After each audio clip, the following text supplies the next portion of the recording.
It's beer o'clock on Real Ale Craft Beer. I visited my local Lidl recently and come across this. It seems to be a new beer. It's from their Hatherwood range of beers, and this is their Amber Ale. It's coming in at 4.5% ABV in a 500 milliliter can. Now they have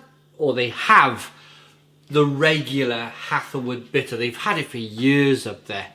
It's in like an orangey red sort of can. It comes in at about 3.2% ABV. I've never brought myself round to reviewing it.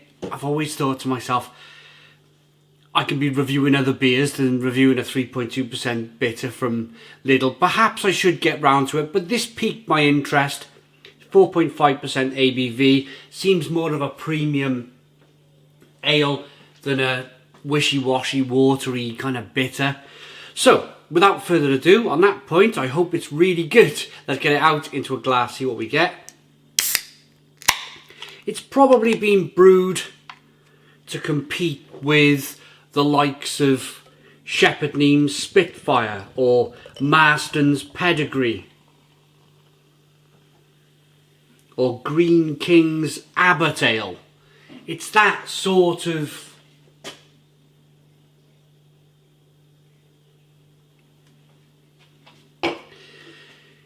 it looks the part, doesn't it? It looks, you wouldn't mind really turning up at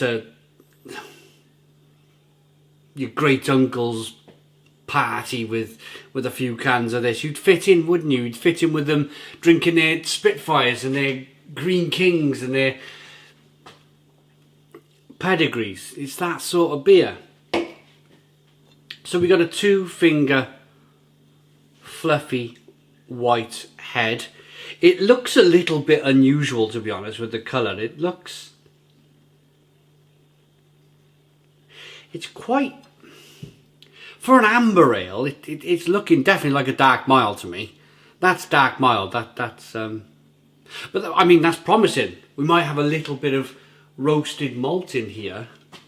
Description says malty and rich.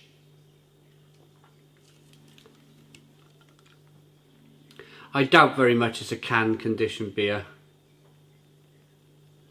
About £2.50, £2.99, that sort of price bracket for 4 cans.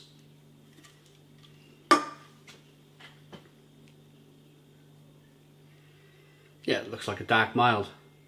Let's get the aroma then.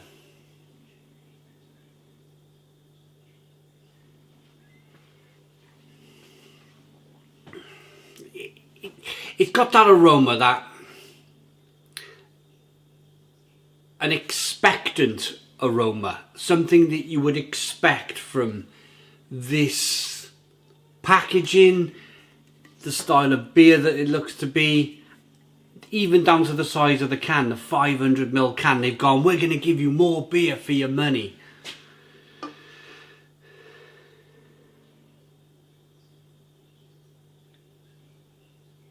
A little bit spicy, a little bit peppery, definitely malty and biscuity. Let's dive in. Cheers, everybody.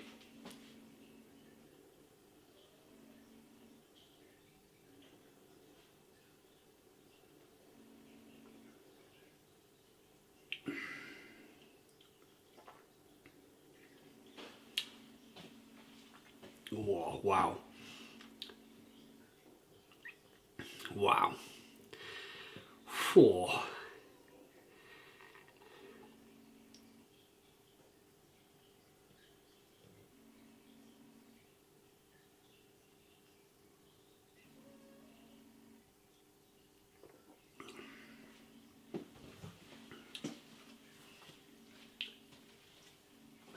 It's about 75 pence a can.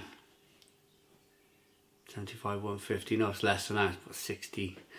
120, about 60 pence, 65 pence a can. So you really need to take that into consideration. You know, you really got to look at that and take it all on board. The price point, oh, it's a tough one. It's a really tough one. It's got such an astringent, coppery, astringent, bitter finish on it. It's hard to ignore it. It's really hard to ignore. I've been for most of my life, most of my adult life, since I bought my house as a 20-year-old man, I stuck myself in not difficult times, but times where I've had to watch the pennies.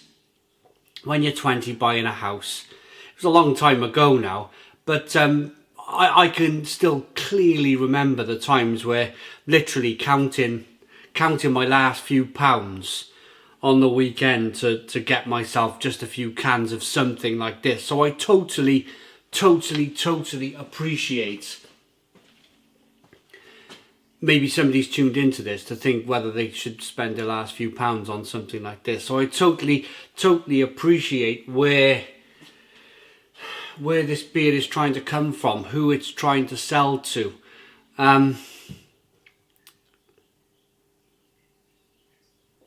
I think personally, and I think this is me being very, very fair now, I used to buy that Excelsior lager when I was in, you know, a younger man, only up until 5 years ago. But I spent about 15 years out of the last 20 in poverty. So I know how to get, you know, I know how to live in poverty. I've lived in poverty for a large part of my adult life. But I think I would give this a go 1 week, and then I think I would go back to that Excelsior lager. I think, oh, was it called Excelsior, Lidl's Excelsior, or was it called something else? I used to be able to buy 4 cans for £2 back in the day. It's 4.1% ABV, pretty decent tasting lager. I think in fairness, what I'm going to do here is say I would prefer to buy the Lidl lager over this Lidl amber ale, rather than knock it too much.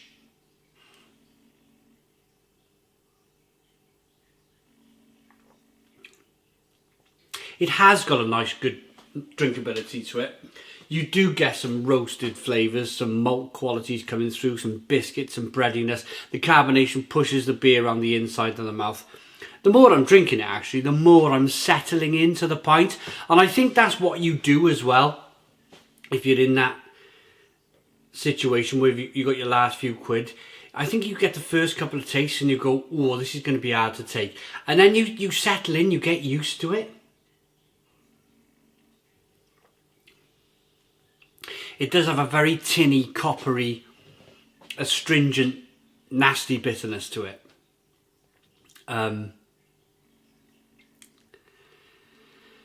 But I totally appreciate who they are trying to sell this beer to for such a cheap price. 60 to 65 pence a can is massively cheap, isn't it? I mean, if you're going to try and pass it as a bitter as well, it's got good lacing.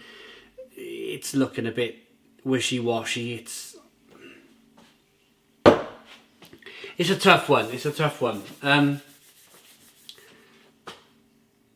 I'm going to give my honest rating compared to price point. I think if you got through the first can, I think you could drink the other 4, because they sell it in a 4-pack. You have to buy 4 cans of this. If you got through the first can, you're going to get through the second one, you're going to get through the third one, you're going to get through the 4th one. It's how it is. It's definitely how it is, because I've been there. And for that price point and for the taste, I think I'm going to give it a 6 out of 10. It's a 6 out of 10 from Real Ale Craft Beer.